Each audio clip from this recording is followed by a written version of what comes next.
You're listening to the Sales Development Podcast, the only audio forum focused and dedicated 100% to sales development.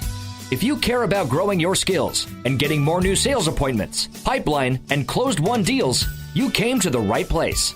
Subscribe to the show on YouTube, iTunes, or Spreaker, and be sure to go back and listen to all the episodes for the best strategies, tips, and tactics out there on running a high-performance sales development program.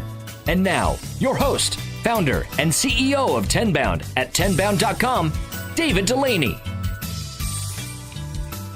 Hello, everybody. Welcome to another edition of the Sales Development Podcast. David Delaney here, your host, with a new friend of mine named Mr. Dan Jourdan, the cold call guy. How you doing, Dan? New best friend. What do you mean just friend? Just best friend. That's right. Well, you know, the good news is that Dan reached out cold to me, and we became acquainted, and I'm really excited to have you on the show.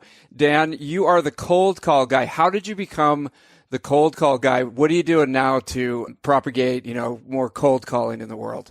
Yeah, you know what? It's got a bad rap, doesn't it? But I tell you, you know what it is? Sales in general has a bad rap. And so with the beautiful thing, listen, I tell all the people that I coach, and a lot of companies that I work with are like kind of grimy companies. It would be junk removal or roofing contractors or just, pest control companies and these kinds of, it's the best place to do, sales and marketing and actually calling, because what it is people kind of expect grime and grease and cheating and, slimy type of people. So if you come just like as a normal person and you present yourself well, you have such an advantage. Well, it's the same thing with cold calling. They expect you to be a sleazy, hard-nosed, pushing, pounding type of person. But if you come as a real person, and I'll fill in a little later more specifically what you do, but there's ways to come across that you just freak them out with total honesty, and they all, instead of putting up that barrier against the cold caller, they almost welcome you in and say, well, what do you got, with a smile? And nice. So that's my basic style. Total honesty. That's interesting. I want to dive in with cold calling because let's first talk about the current state, especially out here. Like, most of the listeners are either running sales development programs or they're actually doing the job of sales development. And a lot of it is inside sales, right? So it's over the phone, over email, etc. And it does have a bad rap because it's hard to get people on the phone, and, you go into voicemail and all this stuff. So tell us why, cold calling, and what are the benefits of it? Yes. Well, it is. I told this, I was speaking to, Gerhard, what's his last name? I can never remember. Yeah, Gerhard Schwartz. I was speaking with him the other day. Love that guy. Yeah. Isn't he great? Yeah. Selling power. By the way, he's got a conference coming up too. Not nearly as good as yours, but in Las Vegas. But you want to but yours is going to be a powerhouse. You got to make sure everybody goes there. That's big. Absolutely. So do you. Yeah. So now, where are you? So what is the state of cold calling now? That was your question? Yeah. I mean, there's a lot of talk around it and people are interested in it, but I don't think it's kind of like, teenagers talking about, something, there's a lot of talk, but nobody's actually doing it. Yes, that's because they're all afraid of it, and that's okay. And so where it is now is you have an entire industry built around telling you that cold calling doesn't work. And you have an entire generation of people who have never even received a cold call. They don't even know what it is. They just don't answer the phone if they don't know who the person is. So this person, this new person now that has really not been through the 80s. The 80s is the time where people were just kind of pounding Wolf of Wall Street. And I was doing that stuff at that time. It was kind of fun. I was selling stocks at the time. People would say, I want to pass. David, I actually said this. I would say, pass? Let me tell you something. The only people that earn money by passing are NFL quarterbacks. And I don't see a number on your jersey. Now let's go ahead and pick up 1,000 shares today and we'll run across the end zone together. Okay? Nice. I mean, I actually said that. Can you imagine that? Yeah. Yes, I can, actually. Well, that stuff doesn't really work. I mean, sometimes you'd get a customer, but you'd never get a client. But anyway, it got such a bad name from all those people that people kind of just shut it down, do not call list, and it just never happened. So now it's after so many years, there's like a resurgence that if you do it well with humanity, like I was saying before, if you have a great list of people that you know need your product and you approach them in a way that talks about that, instead of talking about, not talking about selling your stuff, but talking about if they need your stuff, all of a sudden they welcome you in and go. Today is a massive opportunity for cold calling. And I'm not just talking about cold calling over the phone. Cold calling with emails, the same thing. And, yesterday I got a customer. I have this little game that I play with myself. I put 10 cards in my pocket, and if I'm out doing something, I don't come home until I get rid of those 10 cards. I actually go into businesses still today and cold call in person. I got kicked out yesterday. I got kicked out of an office yesterday, but in such a nice way. I remember I talked about complete and total honesty. I walked in and it was a building that had an officer there to guard against people going in. It was two women there, and they were sitting there talking to each other. And I walked in and they said, "Can I help you?" Angrily. And I said, "Yes. You know what? You've got to point me to the bathroom. I may die if I don't go to the bathroom." And they go, "Leave your stuff here." They sent me to the bathroom. So I come back, and because they made me leave my stuff, I realized it isn't a place that I could roam around. So I looked at them. I said, "You know what? I'm one of those salesman type characters. Don't I look it?" And they laughed, and they started to like me, and they're like, "Yeah." And I said, "So this doesn't seem like one of those places that you'll let me go to the floor number 9 and work my way around and drop off business cards down here, does it?" And she's like, "No, you're not allowed to do that." And then she said this. She said, "You're cute and all, but we can't let you do that." And so they were my friends. And so when they said something like that, I said, "Well, let me ask you, what do I need to do? Can you give me a list of the companies that are in here?" And she goes, "Well, I'm not really allowed to, but yeah, here you go." And so she gave me a list of companies. I just got to make an appointment with one of them and then walk around the building. So, and actually I did that. And I ran into someone that I knew for something else. I actually, for my recruiting business, which I do too, I actually got 3 orders yesterday for people. And I think we might fill one of them. I mean, that little walk away might earn me, $10,000 to $20,000. Beautiful. And so when you think about cold calling, you're not just talking about the phone. You're just talking about cold, even just walking in, talking to people. Yeah. Talking to strangers. Okay. That's it. Talking to strangers. That's all. Now, what cold calling is best for, you asked before, how it's being used now. What it's best for on the phone is to teach you how to sell. Okay. Because you can deal with, that's where your best sales training is when you're dealing with the phone. If you're able to turn someone around. Just before I called, I'm here in Atlanta, and I called the Business Chronicle here in Atlanta. I wanted to put one of my blogs. I wanted to have a regular feature there. What can I do as a contributor? Turns out they don't do it anymore. But I called the lady on the phone, and I said, "Who's the person I need to talk to?" And she was kind of grumpy at the beginning. And then I said, her voice sounded like the same voice that was on the machine, press 1 for this. And so I said, "Are you the same person that does that?" And she goes, "Yeah, I am that person." I go, "You're like a star. Just think of how many." So all of a sudden, just a little compliment like that, she started liking me. And then she told me exactly the person to talk to. She said she'll connect me. And she says, "I'm not supposed to do this, but here's his email if he doesn't answer." So I got all that information just because I called her honestly, told her what I was going to do, but threw in a little compliment. I mean, for crying out loud, everybody can do that, right? Yeah, and I mean, you're so it sounds like from your voice, like you've got a naturally, good attitude. And, maybe I'm wrong, but I don't know. But it seems like you got a good attitude. But I think people, they get a little bit grumpy making cold calls because people are mean to them on a daily basis. So how do you keep your attitude up like that? Like, because if you walked into that office and you had a bad attitude and they picked up on that, they would have probably kicked you out. Well, listen, that's your job. Your job is to have a good attitude. Your sales will come, but your job is to have a good attitude. When I coach with my clients, I spend the entire first session working on their head.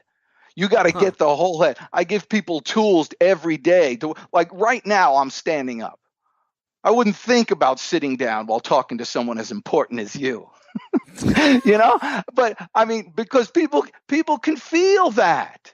People can feel that stuff. So your job as a person who's going to be selling anything is to spread your positive energy to them. People are buying you before they're buying anything that you got to sell. So there's 4 things that people buy. There's 4 ways to get people to buy. And you can do this in person, or you can do this on the phone or whatever. But people will buy from you because they like you, because they trust you, because they believe you can do the work, and then they have a desire to do business with you. It's just those 4 things. Whenever I'm in a seminar or a conference, there are hundreds of people there, and I always say, like and trust, what's more important? And everybody always says trust. And then I say, okay, now only the women. How many of you women out there, and I'll ask all you listeners, how many of you women listeners out there have ever gone out on a second date with a guy that you didn't like at all, but you trusted the bastard? Nobody raises their hand. It's like, and what people like and what they crave and what they need and what they feed upon is positive energy, because they're getting beaten down everywhere they go all day. So you want to make your call to them the best part of their day.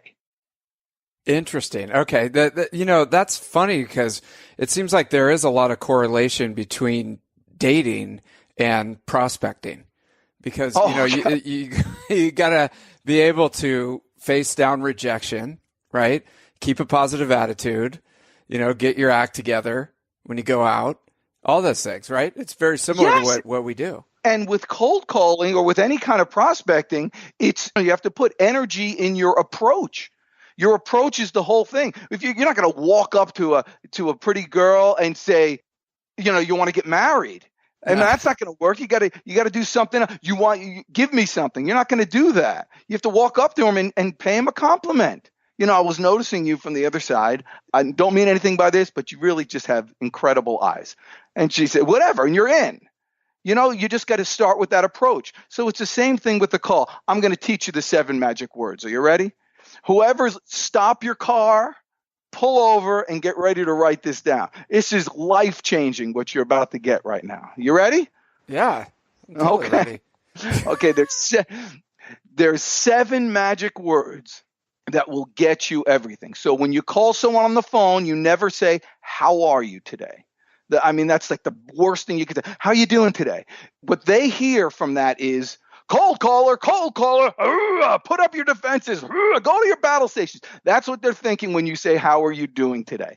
It's the exact opposite. It's like telling your wife to calm down. You're going to get the exact opposite effect you want. Never do that, okay? So instead of saying, how are you doing today, say the 7 magic words, which are, I wonder if you could help me. I wonder if you could help me. Those words will change your life. If you go to Home Depot today and you say, where are the wrenches? They'll say aisle 7. But if you say, hey, I wonder if you can help me. Where are the wrenches? They will grab you by the wrist, drag you over to aisle 7, stand there with you and help you pick out the proper tool for yourself. There's something about human beings that we have this need to help. What do people say when you walk into their store? What's the first thing they say to you? Yeah. Can I help you? Yes. Can I help? Here, you're giving them a chance to help you. So you call them on the phone and you say, hey, I wonder if you can help me. My name's Dan. I'm with a company called Sales Energizers. We work with companies like yours to get them more customers. Real quickly, who would be the person I would need to talk to that hires people like that? What? How could you hang up on that? Exactly. Even if you tried, you couldn't do it. And now your tone of voice is very energetic, and you bring a tone that makes me want to help you.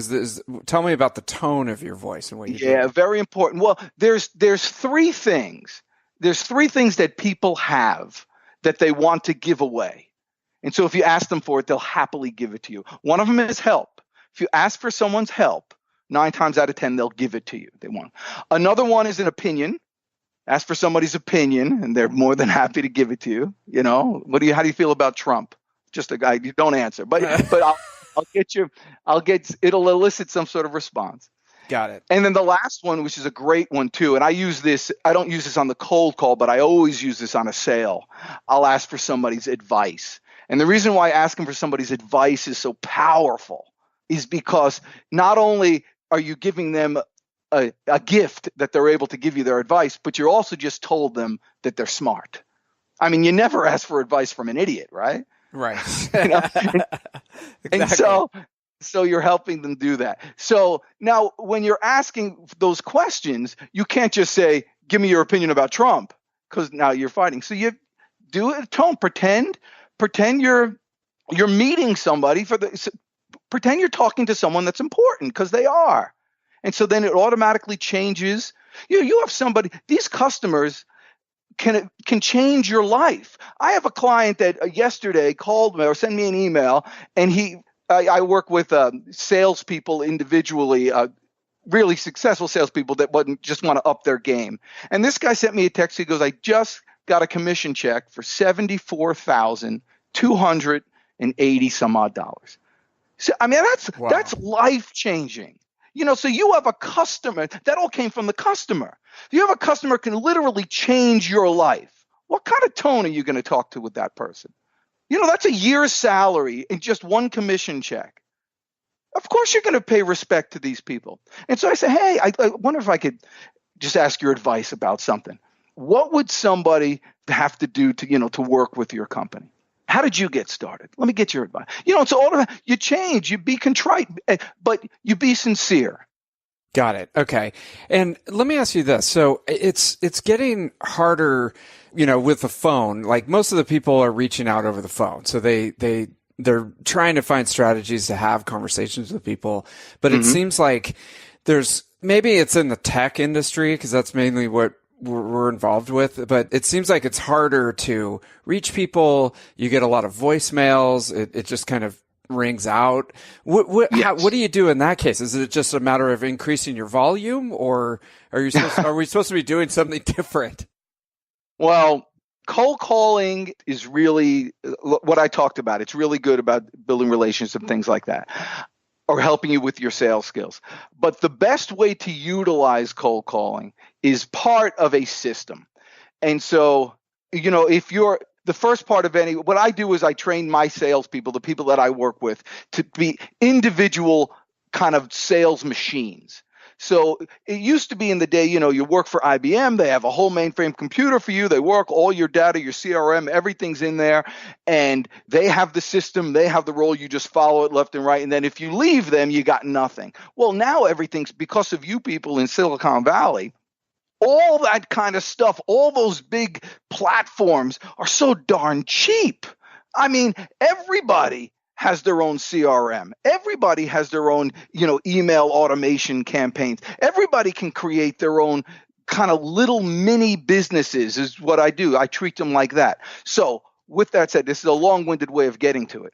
Yeah. The best way to make cold calling work is to call on the people that you are absolutely positive need and want your services. And you do that by starting with, knowing who your perfect customer is, acquiring that list, and you can do this yourself with email. Send out an email to. I send out, let's say, 150 or so, 100 emails today. I got 10 leads, or people saying, but the email is not, or do you want to buy this stuff? The email is, who's the person I need to talk to? Is it you? And if it's not you, can you direct me? So they're directing me to the right person. Now I'm calling that person with a little extra because, hey, I spoke with Bill, or Bill sent me to you. And so it's much better when you have a little in like that. And with LinkedIn now, and with all the other avenues, and with, the past 15 years of people collecting data, somebody knows somebody who knows somebody.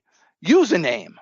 Right. Okay. So it's more like you're connecting the dots and trying to put things together versus just randomly calling someone out of the blue and trying to set an appointment. Yeah. I agree. Now, listen, some people have to do that. That's part of their job. Yeah. But it all goes back to, it's really, and I write scripts for people left and right. It's part of my service, but really, you could say almost anything to somebody who needs your product and they're going to buy it. And you could say almost anything to someone who doesn't need your product and doesn't like you, and then they won't buy it. And so what you can control is that attitude from the front end. What you can control is just you're going to go in there to make somebody's day better, and they will find a way. Remember I said they like you, they trust you, they believe you can do the work. And the last one is desire. It's like, have you ever been driving down the street and you stopped your car and you turned around and you bought lemonade from two girls on the side of the road? Have you ever done that? Yeah. Yeah, and you weren't even thirsty. Right. You just wanted to help them. You had a desire to do business with them. If you can create the right kind of environment and attitude that people kind of want to hear your voice, because you don't just call people once, you call them 10. If you build a relationship with the person who answers the phone, man, I've had people call me and said, now's the time you need to talk to them. Gotcha. Okay. So you're looking long term with these people. It's not just you're not just burning through lists. Yeah. Yeah, and now that happens, happens, that you have some, but people are buying you before they're buying your product. Tell me more about that, because like I said, if you're not naturally inclined to have this, great attitude, what are some ways that you can improve your attitude and the kind of vibe that you're putting out so that you can forge those relationships? Because I think it seems like it becomes very repetitive, and kind of negative if you're just making cold calls all day. Yes. Yeah. And that's true. It's really hard to get out of that zone. But again, that's your job. You stop, I have different tools and methods that I do, but I'll call straight out for 25 minutes and then I'll do a few push-ups.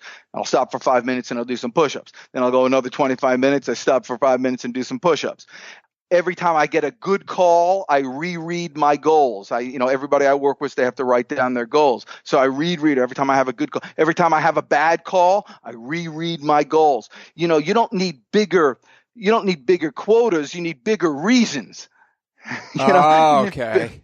Nice. You need bigger reasons for yourself to do that, and you have to keep reminding yourself of that. And it's the old Jim Rohn thing, work on your job and you'll make a living. Work on yourself and you'll earn a fortune. You see, I'm not making these calls.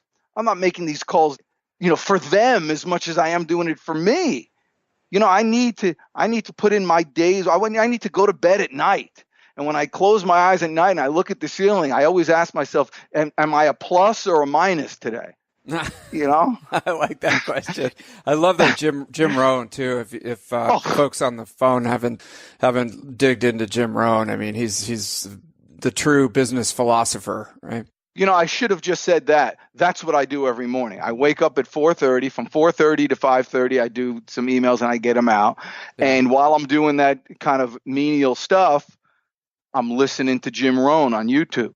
Nice. Okay, so you're priming yourself for the day and trying to get into that positive attitude zone. And I also like the breaking up the day, just doing some hard work and then doing some exercise, as you're going through the day. Yeah, and I have a little timer. I have a little timer on my desk. It's I'm a freak of nature. I realize this, but it's actually a kitchen timer, and it's a little happy face. It's a little happy emoji. It actually goes off like this. Oh, nice. Okay, what does that do for you? Well, that's how I break it up. I set it for 25 minutes, and then it rings, and that tells me to stop and do some push-ups. Nice. I've actually been on the phone with people, and they said, "What's that ringing in the back?" I said, "That's my thing. I have to stop and do some push-ups." They say, "Go ahead." I've actually done push-ups. With somebody on the phone with me. They count it off for me. Okay. And so let me ask you this, how are you measuring the success of the day? Do you do it by the number of calls that you make, or how many people that you talk to, or how many appointments you set? How do you do that? It's a good question.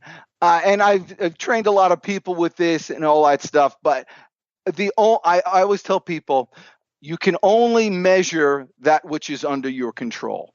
And the only thing that's under your control here is the amount of dials you're making. Okay. So it's that activity that you can actually control. That's what you measure. Yeah, that's it. That's the only thing I can play with. Okay. Now, sure, there are times where you're on a long call with somebody and listen, if you're making sales, that's okay. You can go to bed at night, and feel good about yourself.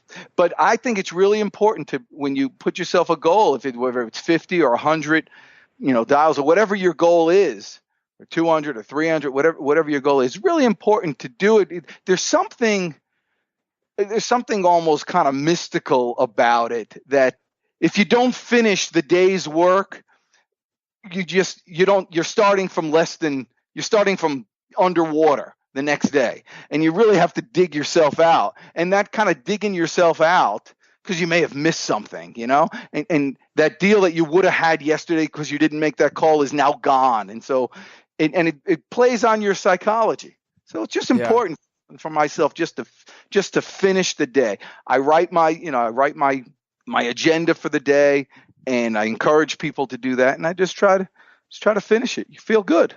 Definitely. And I'll take it a step further. There's a book called The Slight Edge by Jeff Olson that it takes that out. Like, if those little decisions that you're making on a daily basis add up, over the long term, you get the sale, you get the promotion, your business thrives instead of just surviving. And then if you keep missing day by day, it also goes downward in a spiral where you're going, hey, how did I end up, in this situation? Yeah. That's the definition of failure. Yeah. Small wrong decisions made daily. Exactly. And it's not a big thing. But now the answer to success is simple little disciplines practiced every day. Right. Eat an apple a day. Do your push-ups every day. Do these little things every day, and then the things add up and they work. And it's easy to do because they're only simple little disciplines. But here's the challenge: it's also easy not to do. That's for sure. And it's probably a little easier not to do. Yes, right? And it adds up over time. It's like you look back 10 years and you're just like, how did I end up here? And it was those little things. But I want to ask you too, before I forget. So tell me about your process. Like, say you find your ideal customer and you've got their name and their phone number, and what do you do to get some research on them or learn a little bit about them as far as before you reach out, if any? Yeah, not much. It depends on the different stage that I am. And you could hear me, my personality right now. I'm much more of a shotgun guy than I am a rifle. Right.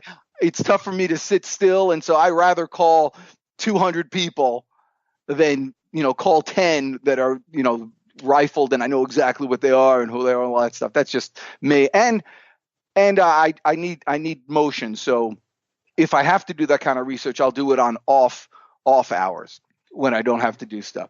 But so how much, my process is I acquire a list. And this is what I say, because I work with a lot of startups, and I say for any startup really to do anything, and this is kind of brick and mortar things like I talked about those companies before.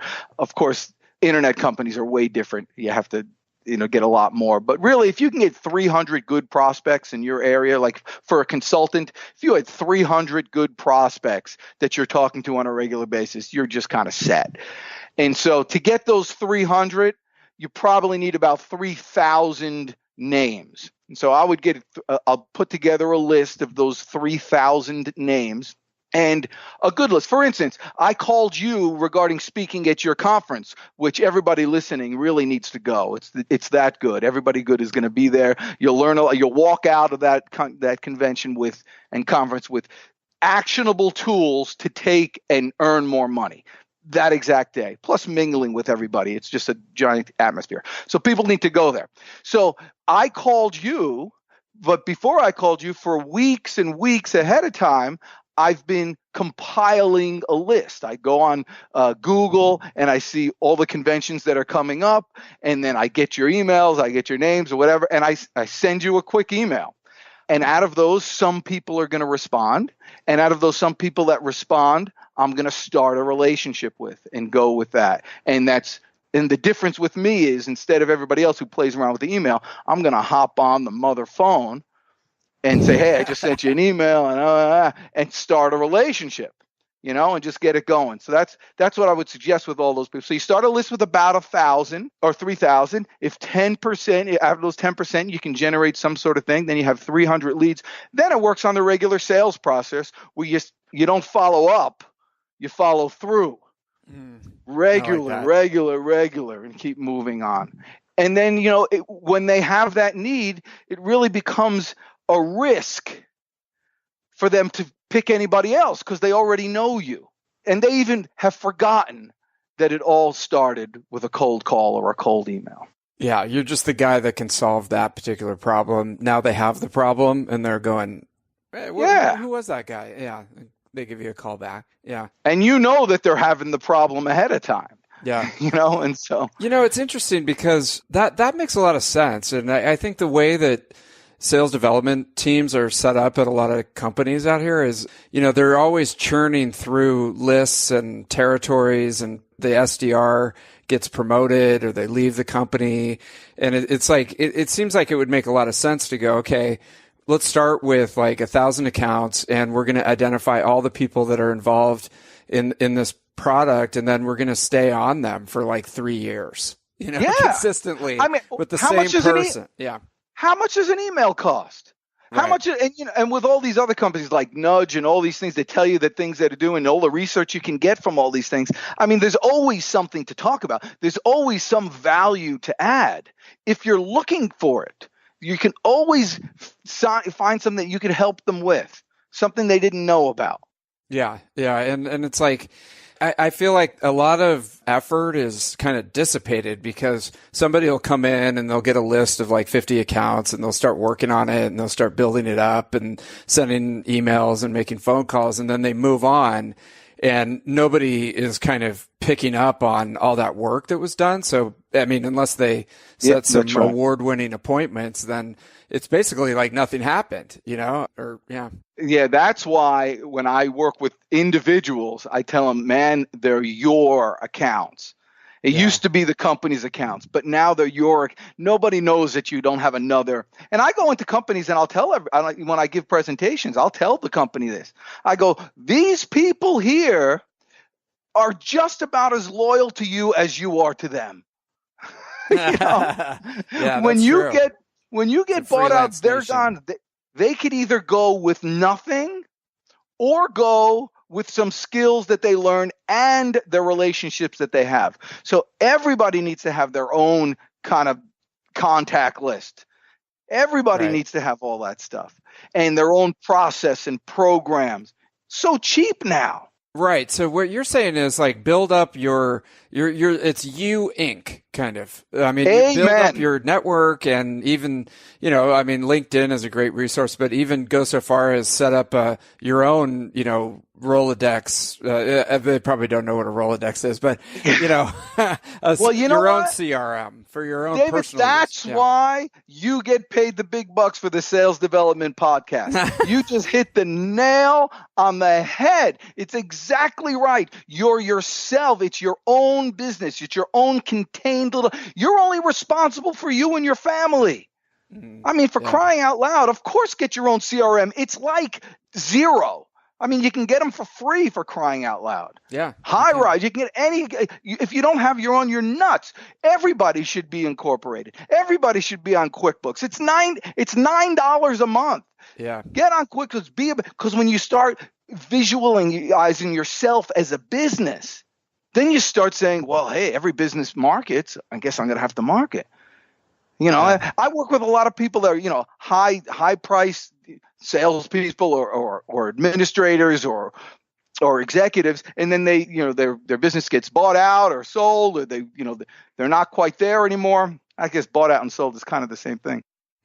But now they're starting from zero, and they're 48 years old, and they're just not as desirable as they were anymore.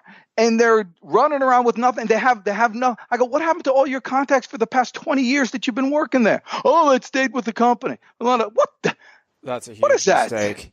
Yeah, you pull the rug out, and all of a sudden you're going, wait a minute, I still have to pay my mortgage and my 2 car payments and my kids in college, and right. I got nothing. Okay, here, I got some more magic for you. Everybody pull over. Here we go. Get the notebook. Notebook. My dad told me this. My dad's a little Jewish guy from France.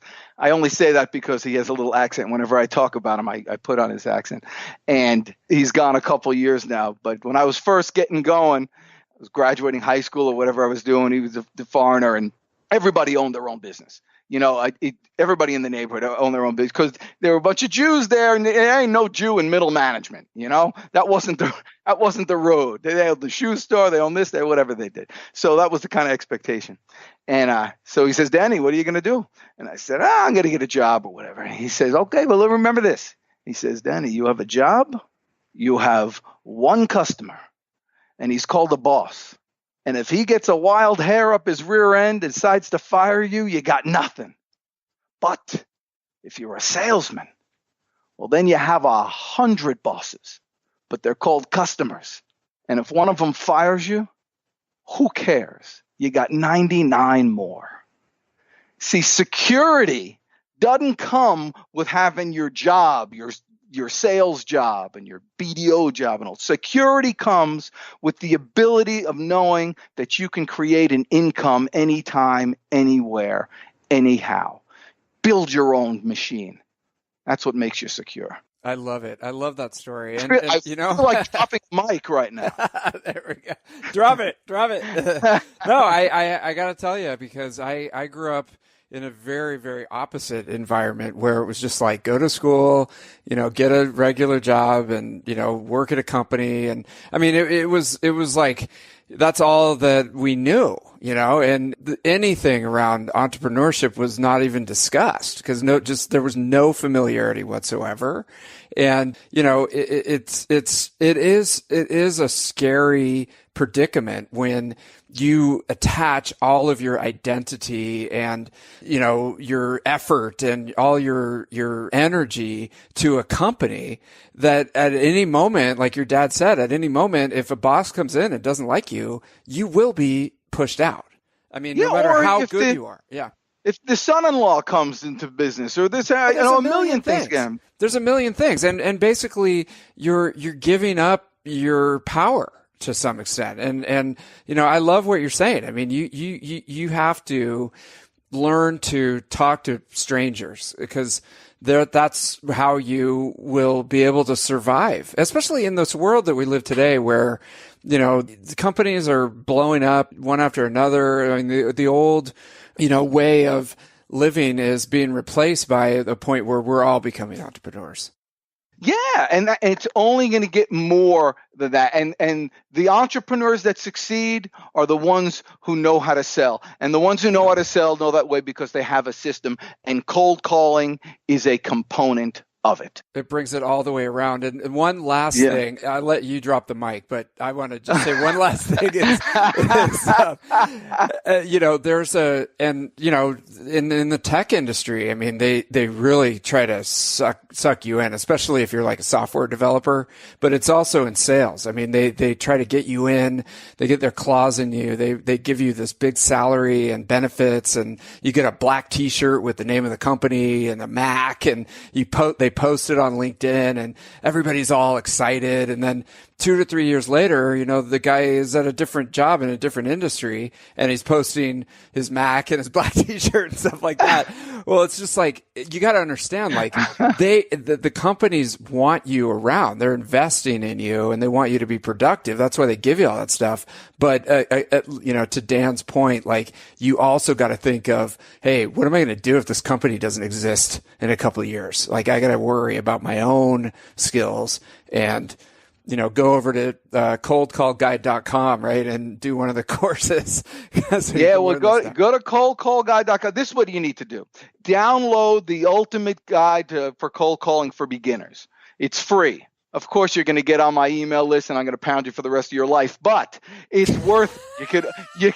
You can always click delete. But the book itself is a game changer. The ultimate cold calling guide for beginners.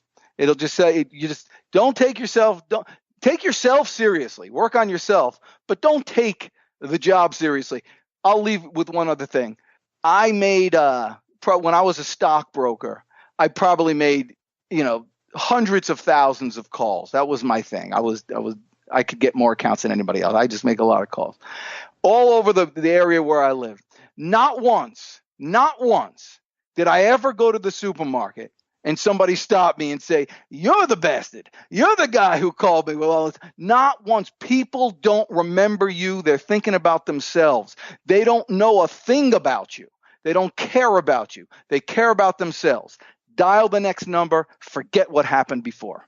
Oh my God. Okay, that was worth the price of admission right there, because guess what? We're all thinking about ourselves, and we're going, "Hey, that guy was mean to me. He doesn't like me, and I just want to go, cry in my car for a while." Hey, you know what? That guy forgot about you the minute that he hung up on you. Move on, right? So. Yeah, and the benefit is you could earn a $74,000 commission every day. Get on the damn phone. Gosh, it's the best thing ever. I love it. Dan, that was so fun. I really, really look forward to meeting you someday live. Thank you for sharing your wisdom with the audience. And again, coldcallguide.com to get that free ebook. And we'll see you online and on the phone. Have a great one. Thank you for listening to the Sales Development Podcast, the only audio forum 100% focused and dedicated to sales development, with your host, David Delaney. Please be sure to subscribe to the show on YouTube and take a moment to leave us a review on iTunes. Your support makes our show possible. If you are struggling with your sales development program, contact us at tenbound.com for a no-obligation exploratory call. Again, that's tenbound.com.